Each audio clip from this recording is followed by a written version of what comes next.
I like to think of myself as a little quirky. I do think I'm somebody who likes to challenge myself. I certainly don't want to be boring. I'm kind of a person that looks at something and says, I wonder what would happen if. And so we use that mantra here at Soul Hammer. We don't make mistakes, we just make changes. So, I don't know, I guess I just come in here every day and make weird stuff and see what happens. The way that I moved into the glass blowing field is really interesting in the fact that I was in my mid-40s. I was kind of looking at like my second career, like my new start. And so I have achieved that here at Soul Hammer as an artist collective, partnering up with other artists, bringing in teachers, bringing in students. But I didn't want to be in my 70s and think, I had this cool idea, but I was too scared to do it. I wonder what would have happened. And I think John felt the same way. So we kind of jumped off a cliff together. All right. I've always done artistic things. I like making things since I was a kid. I first started thinking about opening my own shop and doing blacksmithing, boy, almost 2.5 years ago. As you can see behind me, I built my first real forge, a 1800s replica. I like to call him Old Man Winter because he's all vintage over there with his replica forge that he hand built, and it's all 1900s, whatever. And I'm over here going, how many computerized things can I fit on my side of the room? We're like the angry brother and sister. We just, I don't even have to know that, hear him walking over there and I'm already like, what are you doing?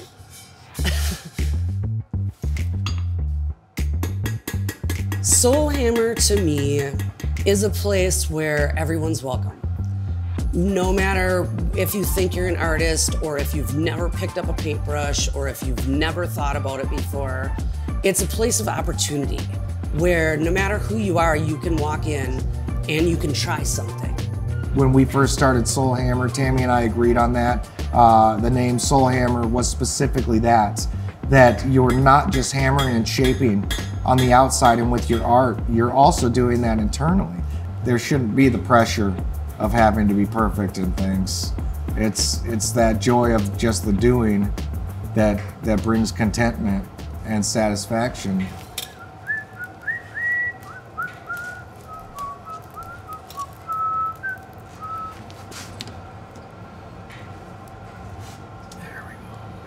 It might want to look a certain way and it'll take me where it wants to go. Every time somebody tells me that I can't do something, we're gonna do it. It's gonna happen. I remember thinking when I was 18 years old that by the time I hit 50, like my life was gonna be over. And now I'm 50 and I have only just begun. Glass blowing is very intimidating, but it can be so thrilling. It can be so satisfying.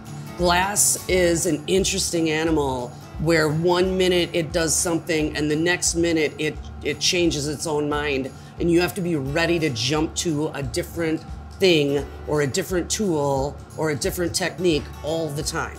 Nothing is ever exactly the same. You get lost in what you're doing. The sound floods you. And so you just disconnect and you are where you are doing what you're doing. So I refer to my Fridays and Saturdays here as my decompression days. I might want to start making something and I have this idea of what it's going to be, but maybe 2/3 of the way it doesn't want to be that. And since I'm doing this as an art and not just replicating pieces, then I have that freedom to move forward in that way. Okay. Start off with a big one right away? Start off with a regular one, and then it's almost like muscle memory, even after 3 classes.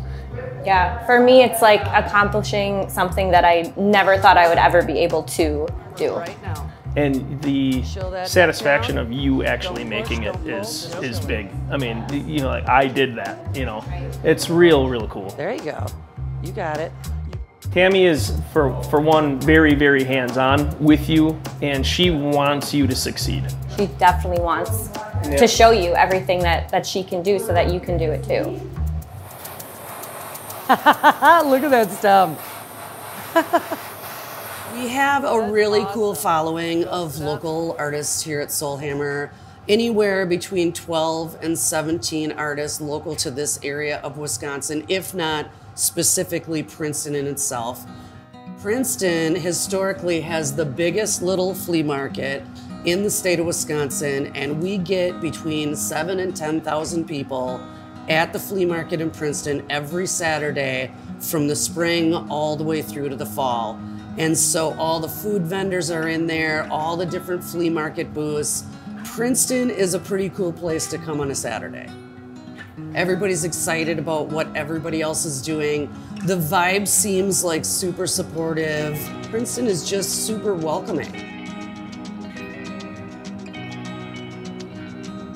Every time we leave, we say we can't wait to come back. Yeah. And we can't wait till the next class. Something as easy as this could change your life, you know? You ignite some type of passion that you didn't know that you had. The more people that come and enjoy it, the better. That is my vision for this place. To set aside your fear, realize it's not too late, and no matter how many times you have to start over, just keep doing it.